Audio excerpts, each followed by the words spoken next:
Sharp Park, it depends on how you do the accounting and whether you charge Sharp Park over, the city's overhead rate and our overhead rate, but it is probably one of our most financially stable golf courses.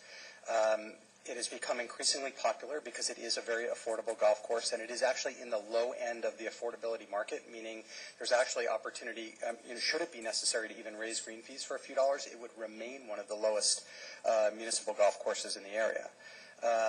There has been a steady increase in rounds played at Sharp. I think in 2009 we saw over 54,000 rounds, which is up from 42,000 rounds just in 2005.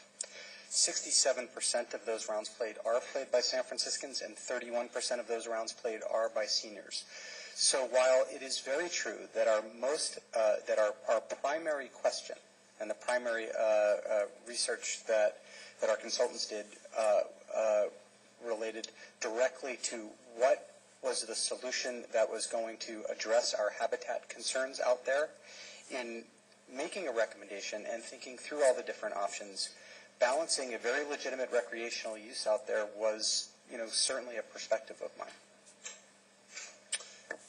Somebody made a comment earlier, and it does not reflect the data that we have, and this is de minimis anyway, that the gate fees that were running in a profit at Sharp Park, and we had that were made roughly $100,000 profit. And the data we have shows it's about a $70,000, $80,000 deficit.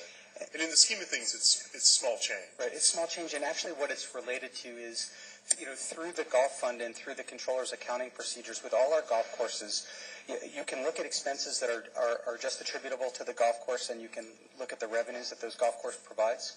But we also charge our golf courses a certain amount of departmental overhead. For example, for my salary and for our HR staff salary and for our accountant salary and our administrative staff salaries. And then the city, through something you all know as CalCap, also assigns a certain overhead rate.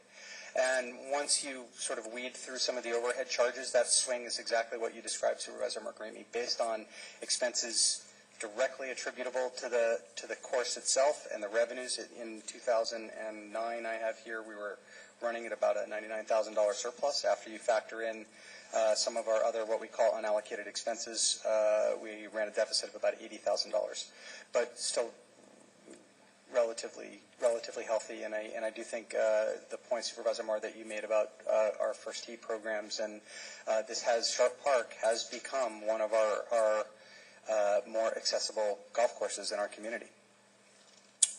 Thank you, Mr. Ginsburg. Appreciate it.